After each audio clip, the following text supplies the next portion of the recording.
ఈ రోజు మొక్కజొన్న వడలు చేద్దాం అండ్ పూర్తి కొలతలతో మీకైతే చూపిస్తా. చాలా క్రిస్పీగా చాలా టేస్టీగా ఉంటాయి ఈ మొక్కజొన్న వడలు అనేటివి. వర్షాకాలంలో కాన్స్ వస్తాయి కదా, వాటితో మీరైతే ఇంట్లో చాలా సింపుల్ గా చేసుకోవచ్చు. మీకైతే పూర్తి కొలతలతో చూపిస్తా, ఎలా చేయాలో చూద్దాం. మొక్కజొన్న వడల కోసం అయితే ఈ విధంగా అయితే ఒలిచి పెట్టుకోవాలి కాన్స్ ని.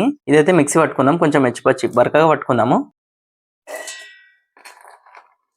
కాన్స్ అయితే ఈ విధంగా అయితే బరక హెచ్చిపచ్చి అయితే నేను మిక్సీ పట్టుకున్నాను. ఈ విధంగా అయితే పట్టుకోవాలి. సన్నగా కట్ చేసుకున్న ఆనియన్స్ వేసుకోవాలి. గ్రీన్ చిల్లీస్ ఇలా సన్నగా కట్ చేసుకోవాలి. కరివేపాకు ఈ విధంగా సన్నగా కట్ చేసుకోవాలి. కొత్తిమీర ఇలా సన్నగా కట్ చేసుకున్నది వేసుకోవాలి. జింజర్ పేస్ట్ ఒక 1/2 టేబుల్ స్పూన్, సాల్ట్ ఒక 1/2 టేబుల్ స్పూన్, పసుపు ఒక 1/2 టేబుల్ స్పూన్, కొద్దిగా జీరా, శనగపిండి ఒక 3 టేబుల్ స్పూన్ వేసుకుందాం.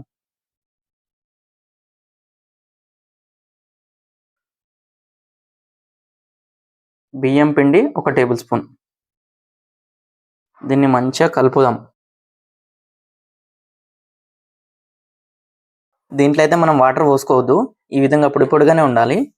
ఆటోమేటిక్ దీంట్లో నుంచి వాటర్ వచ్చేస్తాయి అనమాట. మనం మొక్కజొన్న వడలు అయితే ఈ విధంగా తయారు చేసుకోవాలి. మనము లడ్డూలాగా చేసుకొని ఇలా ఒత్తుకోవాలి.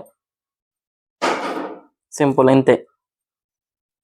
ఇలా సన్నగా ఒత్తుకొని పక్కన పెట్టుకోవాలి. ఎక్కువ సన్నగా గుట్టు ఉండొద్దు, ఎక్కువ లావు గుట్టు ఉండొద్దు. మనం ముందుగా తయారు చేసి పెట్టుకున్న మొక్క వడలని ఇప్పుడు మనం ఆయిల్లో వేసుకుందాం.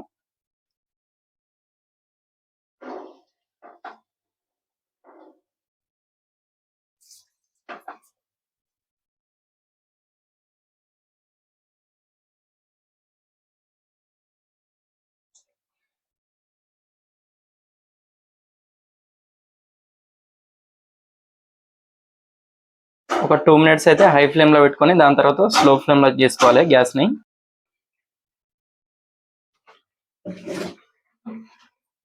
మొక్కజొన్న వడలు అయితే రెడీ అయిపోయినాయి. మనకైతే ఇలా గోల్డెన్ కలర్ వచ్చేసినాయి కదా. ఇప్పుడు వీటిని తీసేసుకుందాం. ఇంకా కలర్ అయితే ఇలాగ ఉండాలి. ఇట్లయితే పర్ఫెక్ట్ ఉడికినట్లు మనకు. లోపల కూడా మంచిగా ఉడుకుతుంది. అండ్ దీన్ని అయితే మనం ప్లేటింగ్ చేసుకుందాం. ఇప్పుడు ఇలా ప్లేటింగ్ చేసుకున్నాక కరివేపాకు కొంచెం వేసుకుందాం పైనుంచి. చాట్ మసాలా వేసుకుందాం. క్రిస్పీగా మొక్కజొన్న వడలు అయితే రెడీ అయిపోయినాయి. చాలా టేస్టీగా ఉంటాయి. మీరైతే చాలా సింపుల్ గా ట్రై చేసుకోండి. నేనైతే పర్ఫెక్ట్ కొలతలతో చూపెట్టాను. ఇప్పుడు ఈ వర్షాకాలంలో చేసుకోండి, చాలా బాగుంటది. ఈ వడ అనేది చాలా స్పెషల్, చాలా టేస్టీగా ఉంటది. మీరైతే చాలా సింపుల్ గా ట్రై చేయొచ్చు. పూర్తి కొలతలతో అయితే చూపెట్టాను. వీడియో నచ్చితే మాత్రం లైక్ చేయండి, ఛానల్ ని మాత్రం సబ్స్క్రైబ్ చేసుకోండి.